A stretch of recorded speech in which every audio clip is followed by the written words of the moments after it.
Hello students, welcome back to my YouTube channel hope the rising wave. तो आज हम practice set third करेंगे accountancy पे, जो हम इंपॉर्टेंट एमसीक्यूज यहाँ पर डिस्कस करेंगे। तो आज हम जो अकाउंटिंग पे एमसीक्यूज डिस्कस करने जा रहे हैं वो है टॉपिक अकाउंटिंग इक्वेशन और जर्नल। देखो यहाँ पर हम जो एमसीक्यू डिस्कस करते हैं, सिर्फ हम एमसीक्यू को सॉल्व नहीं करते हैं, जो भी इंपॉर्टेंट कंसेप्ट यहाँ पर आता है उसको हम डिटेल में डिस्कस करते हैं। मतलब जितना हो सकता है उतना हम डिस्कस करते हैं, ठीक है। तो क्वेश्चन नंबर फर्स्ट हमारे पास है अकाउंटिंग इक्वेशन के रिलेटेड। तो सबसे पहले हम थोड़ा सा डिस्कस करेंगे अकाउंटिंग इक्वेशन हमारे पास क्या होती है। देखो अकाउंटिंग इक्वेशन हमारे पास जो अकाउंटिंग इक्वेशन होती है वो हमें तीन चीजों के बीच का रिलेशन दिखाती है। सबसे पहले ये एक मैथमेटिकल एक्सप्रेशन होती है। क्या होती है? Mathematical expression. अच्छा, ये अगर मैथमेटिकल एक्सप्रेशन है तो इट विल एक्सप्रेस समथिंग। ये क्या एक्सप्रेस करती है? Relationship between asset, capital and liabilities.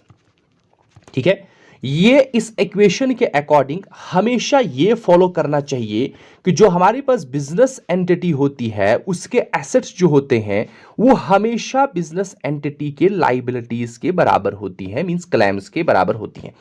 और जो क्लेम होते हैं वो इंटरनल क्लेम्स या इंटरनल लाइबिलिटी होती है और एक्सटर्नल लाइबिलिटी होती है। इंटरनल लाइबिलिटी होती है कैपिटल, या जिसको हम स्टॉक होल्डर इक्विटी कहते हैं, या आप जो हमारे पास ओनर होता है ओनर्स की इक्विटी। और एक्सटर्नल लाइबिलिटी जो होते हैं, जो आउटसाइडर्स के क्लेम होते हैं, जिसको हम सिंपल लाइबिलिटीज में लिखते हैं।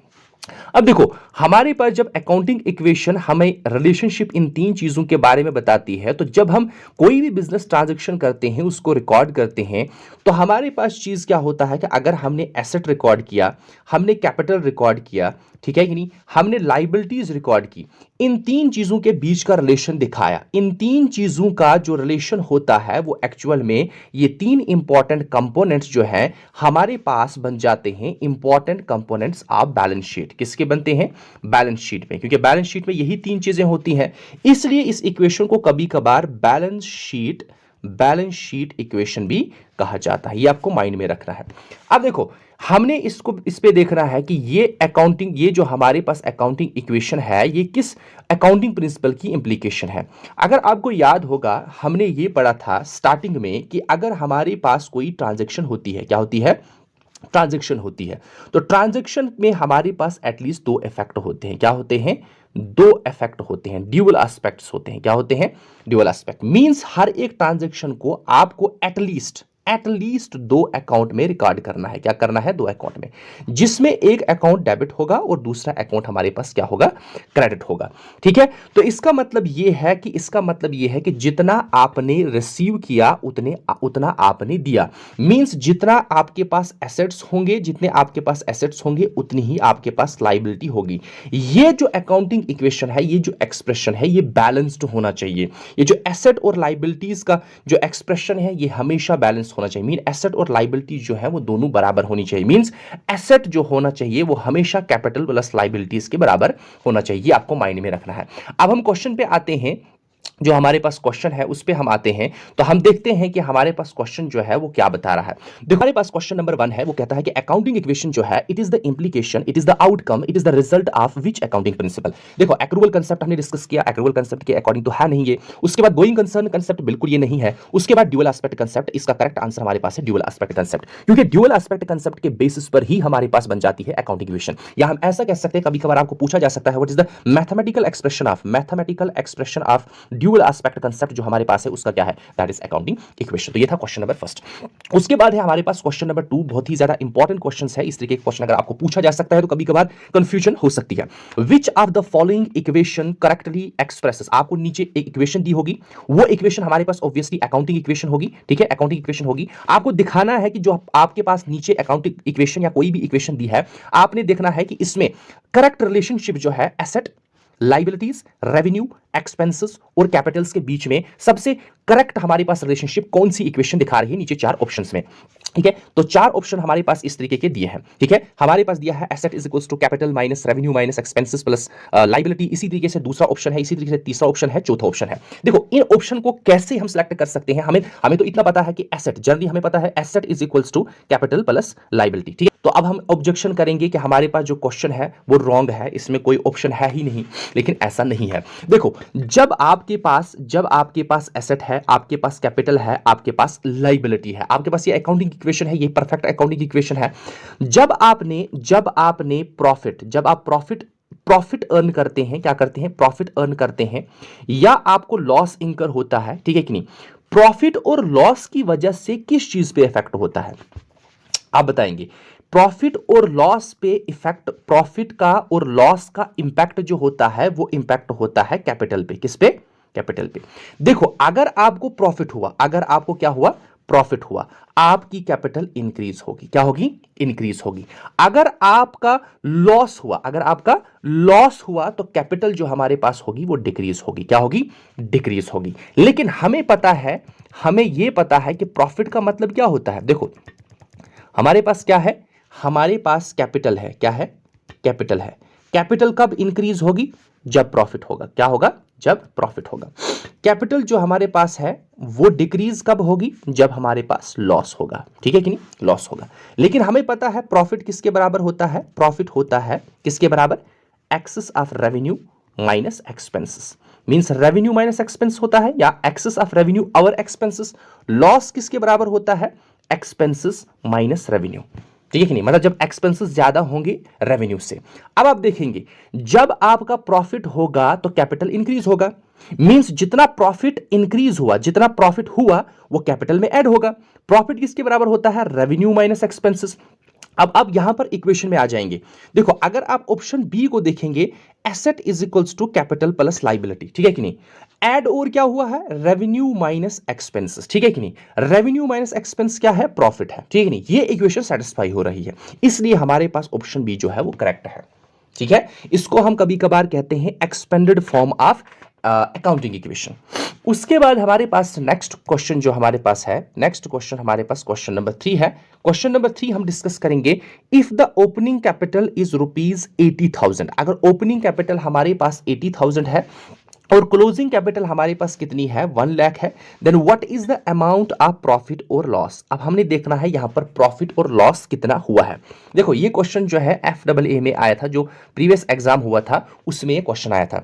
देखो, इस क्वेश्चन को अगर हम देखेंगे, ये क्वेश्चन बनता है single entry book keeping system का भी, क्योंकि वहां पर हम ओपनिंग कैपिटल और क्लोजिंग कैपिटल निकालते हैं, उसके बेसिस पर हम, क्योंकि स्टेटमेंट ऑफ अफेयर्स वहां पर हम तैयार करते हैं, स्टेटमेंट ऑफ अफेयर्स तैयार करते हैं, तो वहां पर ओपनिंग कैपिटल के लिए और क्लोजिंग कैपिटल के लिए हम स्टेटमेंट ऑफ अफेयर प्रिपेयर करते हैं। वहां से हमें जब ओपनिंग और क्लोजिंग कैपिटल मिलता है तो उन दोनों का डिफरेंस हम फाइंड आउट करते हैं, हमें प्रॉफिट और लॉस।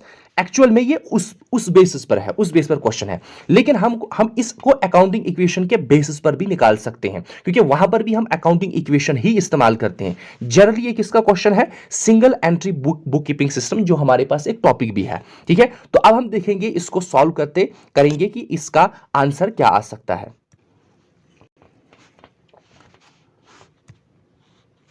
देखो, यहां पर हमारे पास ओपनिंग कैपिटल कितनी है, ओपनिंग कैपिटल हमारे पास है 80,000, कितनी है, 80,000। क्लोजिंग कैपिटल कितनी है हमारे पास, 1 लाख। ठीक है, अच्छा, ओपनिंग कैपिटल हमारे पास 8,000 है और क्लोजिंग कैपिटल हमारे पास कितनी है, 1 लाख। कितनी है, 1 लाख। तो इसका मतलब क्या है, हमारे पास कैपिटल इंक्रीज हुआ है कि डिक्रीज हुआ है, कैपिटल इंक्रीज हुआ है। तो हम क्लोजिंग कैपिटल में से ओपनिंग कैपिटल निकालेंगे तो हमारे पास कितना बचेगा, 20,000। अच्छा, 20,000 पॉजिटिव में है या नेगेटिव में है, ये पॉजिटिव में है, इसलिए हमारे पास यहां पर क्या हुआ है, प्रॉफिट हुआ है।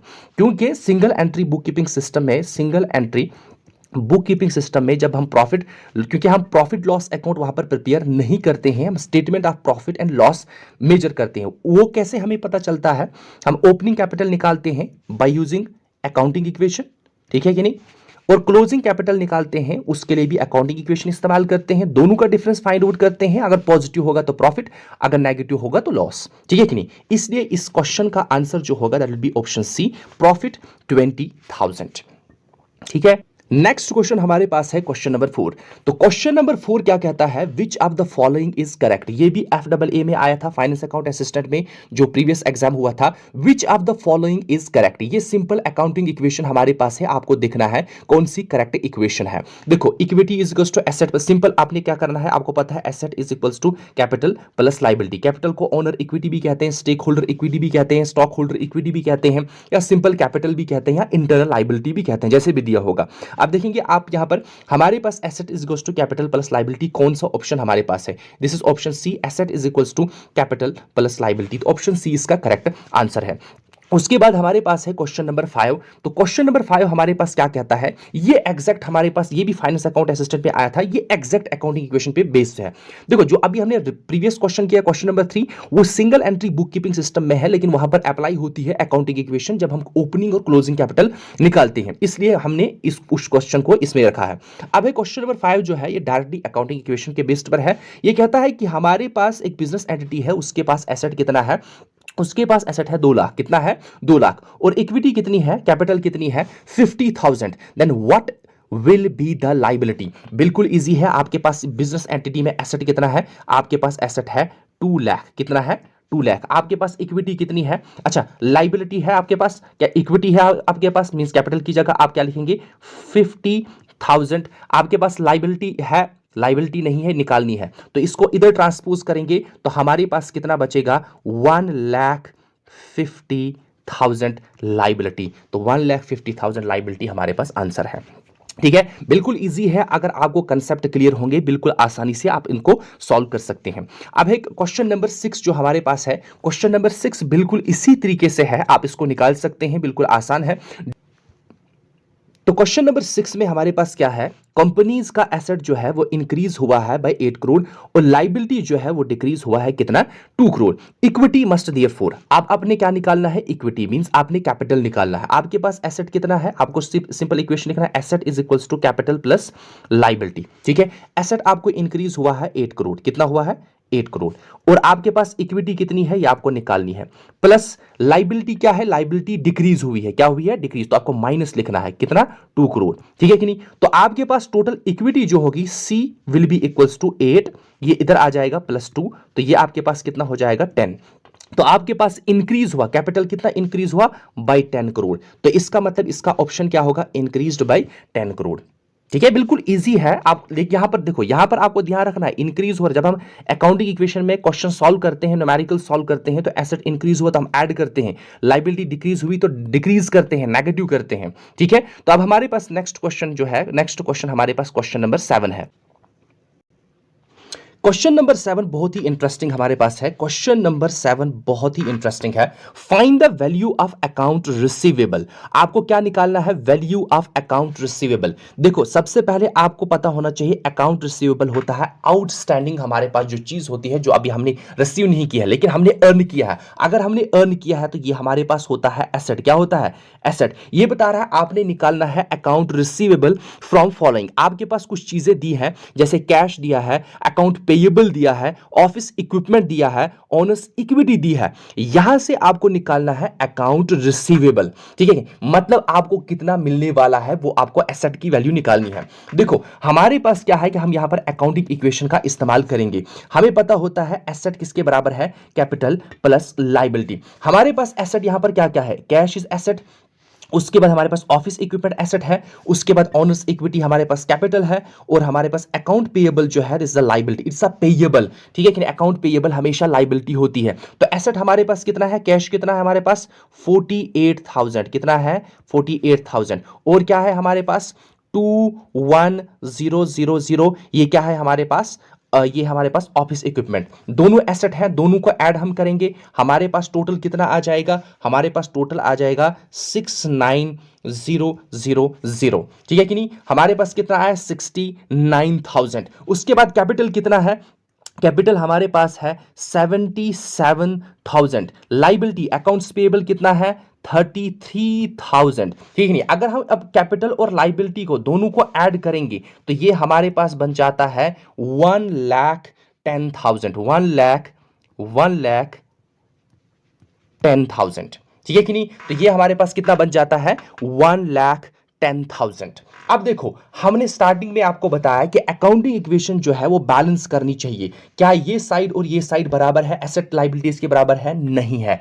इसलिए हम क्या काम करेंगे, इतना इस साइड ऐड करेंगे। जितना इस साइड ऐड करेंगे वो होगा अकाउंट रिसीवेबल, लेकिन उसको भी हम शॉर्ट में करेंगे। हम इन दोनों का सब, अच्छा कितना हमने इसमें ऐड करना है, जितना इन दोनों का डिफरेंस होगा उतना ही तो ऐड करना है। और इन दोनों का डिफरेंस जो हमारे पास है वो आता है 41,000। ठीक है कि नहीं? तो इसलिए हमारे पास आंसर क्या है, ₹41,000। बहुत इंटरेस्टिंग क्वेश्चन है, बिल्कुल आसान है। सिर्फ आपको माइंड में रखना है कि आपको क्या प्रोसीड करना है, किस तरीके से आपको इसको सॉल्व करना है। हमेशा माइंड में रखना है अकाउंटिंग इक्वेशन जो है बैलेंस होनी चाहिए, क्योंकि ये इंपॉर्टेंट कंपोनेंट है बैलेंस शीट के, और बैलेंस शीट हमेशा बैलेंस करनी चाहिए। ठीक है, तो अब हमारे पास मूव करेंगे क्वेश्चन नंबर 8 की ओर। क्वेश्चन नंबर 8 जो है, क्वेश्चन नंबर 8 कहता है the accounting equation should remain in balance. Accounting equation जो मैंने आपको बताया इंपॉर्टेंट फीचर है अकाउंटिंग इक्वेशन का। The accounting equation should remain balance, ये कहता है अकाउंटिंग इक्वेशन जो है वो बैलेंस रहनी चाहिए। बिकॉज क्यों, every transaction affects how many accounts, क्योंकि हर एक ट्रांजेक्शन जो है वो कितने अकाउंट्स को अफेक्ट करती है। अब ध्यान रखना यहां पर आप क्या सिलेक्ट करेंगे, जल्दी जल्दी, बहुत इजी क्वेश्चन हमारे पास आया है, ओनली 2 अकाउंट्स, ऐसा नहीं है। मैंने कहा है ड्यूअल एस्पेक्ट के अकॉर्डिंग कि अकाउंट जो जब ट्रांजैक्शन होगी, बिजनेस ट्रांजैक्शन होगी, एटलीस्ट, मैंने क्या कहा, एटलीस्ट 2 अकाउंट इफेक्ट होंगे। कितने होंगे? 2 अकाउंट। एटलीस्ट का मतलब क्या होता है, कम से कम। इसका मतलब इससे ज्यादा भी हो सकते हैं, 2, कम से कम कितने होंगे, 2। तो 2 और more account will be affected. ठीक है, इसलिए इसका करेक्ट आंसर है सी, ओनली 2 नहीं है। ठीक है, तो क्वेश्चन नंबर 9 की ओर मूव हम करेंगे। क्वेश्चन नंबर 9 हमारे पास क्या है, क्वेश्चन नंबर 9 हमारे पास है among these transaction, among these transaction, नीचे कुछ ट्रांजेक्शन के रिलेटेड इंफॉर्मेशन हमारे पास दी है। Which transaction will have no impact on stock holders equity. Stock holder equity means capital. ये बता रहा है कि नीचे आपके पास ट्रांजेक्शन दी है, आपको बताना है किस ट्रांजेक्शन की वजह से, किस ट्रांजेक्शन की वजह से कैपिटल पे कोई भी इफेक्ट नहीं पड़ेगा। Option number A, option number A हमारे पास है नेट लॉस। क्या है? Net loss. देखो, जब लॉस होगा तो कैपिटल डिक्रीज होगी, मींस कैपिटल पे इफेक्ट होगा, इसका मतलब ये नहीं है। उसके बाद investment of cash by stock holder, अगर स्टॉक होल्डर ने इन्वेस्ट किया कैश बिजनेस में, इसका मतलब कैपिटल क्या होगा, इंक्रीज, मीन इफेक्ट हो रहा है, ये ऑप्शन भी नहीं है। Dividends to the stock holder, जब आप स्टॉक होल्डर को डिविडेंड देंगे तो कैपिटल जो है वो डिक्रीज होगी, उसमें इफेक्ट होगा। उसके बाद ऑप्शन डी जो हमारे पास है, purchase of land from the proceed of bank loan, आपने बैंक लोन लिया, वहां से आपने परचेज किया लैंड, इसकी वजह से आपके कैपिटल पे कोई भी इफेक्ट नहीं पड़ेगा। ठीक है, इसलिए हमारे पास क्या है, ऑप्शन डी जो है that is the correct answer. उसके बाद हमारे पास है क्वेश्चन नंबर 10। क्वेश्चन नंबर 10 हमें क्या बता रहा है, amount invested bye proprietor in the business. Amount invested, when amount is invested, यहां पर अमाउंट दिया है, कोई एसेट का नाम नहीं दिया, अमाउंट मींस कैश। क्या दिया है, cash. Cash invested bye proprietor in the business should be, ये जर्नल जो हमारे पास है, जर्नल एंट्रीज, उसके बेस पर ये एमसीक्यू, बहुत इंपॉर्टेंट एमसीक्यू है। आपने अमाउंट इन्वेस्ट किए, या बिजनेस कोई प्रोप्राइटर है उसने अमाउंट इन्वेस्ट किया अपने बिजनेस में, तो सबसे पहले हमारे पास क्या है कि कैश क्या आया बिजनेस में, इन। ठीक है कि नहीं? उसके बाद हमारे पास जो प्रोप्राइटर है, प्रोप्राइटर जो है उस, ये जो कैश इंट्रोड्यूस किया ये जो कैश इंट्रोड्यूस किया प्रोप्राइटर ने, वो एज अ कैपिटल इंट्रोड्यूस हुआ। क्या हुआ? कैपिटल इंट्रोड्यूस हुआ, या हम इसको कहेंगे प्रोप्राइटर्स कैपिटल। अब देखो, हमारे पास कैश जो है जब इन्वेस्ट किया, कैश इंक्रीज हुआ और कैपिटल भी इंक्रीज हुआ। जब कैश इंक्रीज होता है तो वो डेबिट होता है। क्या होता है? डेबिट होता है। जब कैपिटल इंक्रीज होता है तो वो क्रेडिट होता है। अब आपको यहां पर यह कहना है कि हमारे पास जो है proprietor, the amount invested by the proprietor in the business should be credited to, ये किस में क्रेडिट होगा? ये होगा अकाउंट, इसमें कैपिटल अकाउंट में। ठीक है कि नहीं? क्योंकि कैपिटल अकाउंट क्रेडिट होगा, देखो इस तरीके से मैं आपको बताऊंगा। हमारे पास एक तो कैश अकाउंट है, एक कैश अकाउंट है हमारे पास, ठीक है, एक है कैपिटल अकाउंट। क्योंकि इस ट्रांजैक्शन में सबसे पहला काम क्या होता है, जर्नल में आपको जो ट्रांजैक्शन हुई है उसमें अकाउंट्स फाइंड आउट करने हैं कौन कौन से हैं, उसके बाद देखना है उनका नेचर क्या है, उसके बाद उस पे गोल्डन रूल्स अप्लाई करते हैं, ठीक है कि नहीं। तो हमारे पास जो है ये कैश अकाउंट है। अच्छा, कैश इंक्रीज हुआ तो ये डेबिट होगा, क्या होगा, this is debit side, this is a credit side, this is debit side, this is credit side. ये डेबिट होगा, किससे डेबिट होगा, जितना कैपिटल इंट्रोड्यूस हुआ, तो यहां पर क्या आ जाएगा, कैपिटल अकाउंट, ये डेबिट होगा टू कैपिटल अकाउंट, ठीक है कि नहीं। कैपिटल अकाउंट जो है वो क्रेडिट होगा किससे, बाय कैश अकाउंट। इसलिए हमारे पास जो प्रोपराइटर होगा in the business, the amount invested means cash invested in the by the proprietor in business, it should be credited to what, capital account, ठीक है। तो दिस वाज क्वेश्चन नंबर 10। अब हम question number 11 की ओर move करेंगे। Question number 11 हमें क्या कहता है, क्वेश्चन नंबर 11 हमारे पास है, transactions are first recorded in which, बिल्कुल इजी है, टफ नहीं है। ट्रांजैक्शन सबसे पहले, जब ट्रांजैक्शन होती है उनको सबसे पहले किस बुक या अकाउंट में लिखा जाता है, ओरिजिनल एंट्री बुक में, टी अकाउंट्स में, accounting equation, book of final entry, books of original entry, जिनको हम प्राइमरी बुक्स भी कहते हैं या सब्सिडरी बुक्स भी कहते हैं। उसके बाद क्वेश्चन नंबर 12 हमारे पास है, इंपॉर्टेंट क्वेश्चन है, ठीक है। जैसे हमारे पास क्वेश्चन नंबर 10 इंपॉर्टेंट था, क्वेश्चन नंबर 12 क्योंकि क्वेश्चन इस तरीके से पूछे जाते हैं, ठीक है कि नहीं। Goods return by customer. अब देखो यहां पर आपको कंफ्यूजन होगा कि क्या ये रिटर्न इनवार्ड है आउटवार्ड है। आपको याद रखना है बिजनेस एंटिटी कंसेप्ट, और हमेशा ये याद रखना है बेसिक कैरेक्टरिस्टिक कि जब भी हम रिकॉर्ड करते हैं बिजनेस ट्रांजैक्शन, वो बिजनेस के पर्सपेक्टिव से रिकॉर्ड करते हैं। देखो, गुड्स रिटर्न बाय कस्टमर, अच्छा कस्टमर ने गुड्स रिटर्न किए, किसको किए, एक बिजनेस ऑर्गेनाइजेशन को। समझ आ रही मेरी बात। तो आपको बिजनेस ऑर्गेनाइजेशन को जब रिटर्न किए तो बिजनेस ऑर्गेनाइजेशन के लिए ये क्या हुआ, ये हुआ सेल्स रिटर्न, क्या हुआ, सेल्स रिटर्न, जिसको हम क्या कहते हैं, रिटर्न इनवार्ड, क्या कहते हैं, रिटर्न इनवार्ड। जब गुड रिटर्न किए कस्टमर ने, will be debited to which account. हमने बताना है कि ये जो आपने ये गुड्स जो रिटर्न हुए बिजनेस ऑर्गेनाइजेशन में, अब ये किस अकाउंट में डेबिट होंगे। तो सबसे पहले हम देखेंगे कौन कौन सा यहां पर अकाउंट हमारे पास बनता है। सब देखो, जब हमारे पास इस किस्म की ट्रांजैक्शन होती है, इस किस्म की ट्रांजैक्शन में क्या होता है कि हमारे पास एक बिजनेस ऑर्गेनाइजेशन है, उसने गुड्स दिए किसी कस्टमर को, किसको दिए, कस्टमर को, मीन सेल की, ठीक है। अब ये कस्टमर जो है ये इस बिजनेस ऑर्गेनाइजेशन के लिए एक डेटर बनता है, क्या बनता है, डेटर, क्योंकि यहां पर जो ट्रांजैक्शन होती है generally return inward return outward की अगर हम बात करते हैं तो यहां पर क्रेडिट ट्रांजैक्शन होती है, ये डेटर बनता है। और बिजनेस ऑर्गेनाइजेशन जो हमारे पास है, बिजनेस ऑर्गेनाइजेशन के लिए डेटर एक एसेट है, ठीक है। लेकिन अब इस कस्टमर ने क्या किया, इसने कुछ गुड्स रिटर्न किए, तो हो गया सेल्स रिटर्न, क्या हो गया, सेल्स रिटर्न, या जिसको हम रिटर्न इनवार्ड कहते हैं। एक तो बन गया हमारे पास ये अकाउंट, ठीक है। उसके बाद दूसरा अकाउंट इसमें कौन सा इन्वॉल्व है, जो हमारे पास डेटर है, जो हमारे पास जो पर्सन कस्टमर है, ठीक है, कस्टमर का अकाउंट। आप देखिए अच्छी तरीके से यहां पर सेल रिटर्न हुआ, जब हम सेल की बात करते हैं तो सेल्स क्रेडिट होता है, क्या होता है, सेल्स क्रेडिट होता है। लेकिन सेल्स रिटर्न जो है वो डेबिट होता है, क्या होता है, डेबिट होता है। तो सेल्स रिटर्न अकाउंट जो है वो डेबिट होगा, ठीक है कि नहीं, और डेटर्स अकाउंट जो है वो क्रेडिट होगा। क्यों, डेटर जो हमारे पास है एसेट डिक्रीज हुआ, एसेट जब डिक्रीज होता है वो क्रेडिट होता है, इसलिए हमारे पास यहां पर ऑप्शन क्या होगा, परचेज अकाउंट नहीं, रिटर्न आउटवार्ड नहीं, कस्टमर अकाउंट नहीं, रिटर्न इनवार्ड अकाउंट जो है वो डेबिट होगा, रिटर्न इनवार्ड क्या होगा, वो डेबिट होगा। अब हम नेक्स्ट क्वेश्चन की ओर मूव करेंगे। तो नेक्स्ट क्वेश्चन हमारे पास है क्वेश्चन नंबर 13। क्वेश्चन नंबर 13 बिल्कुल इजी है, ये कह रहा है कि journal is also called a, journal को क्या कहते हैं, a day book, history book, laser book या एन एंट्री बुक। देखो जर्नल को हम कहते हैं डे बुक, जर्नल जो है वो वर्ड जॉर से निकला है जिसका मतलब होता है डे, ठीक है कि नहीं, इट्स अ डे बुक। अब है क्वेश्चन नंबर 14। क्वेश्चन नंबर 14 भी इंपॉर्टेंट क्वेश्चन है, आसान है लेकिन थोड़ा सा माइंड यहां पर लगाना है। एक जर्नल एंट्री होगी, उसको आपने बनाना है किस तरीके से, यहां पर कौन कौन से अकाउंट इन्वॉल्व हो रहे हैं। यहां पर है dash dash account is credited and dash dash account is debited, दो अकाउंट आपको बताने।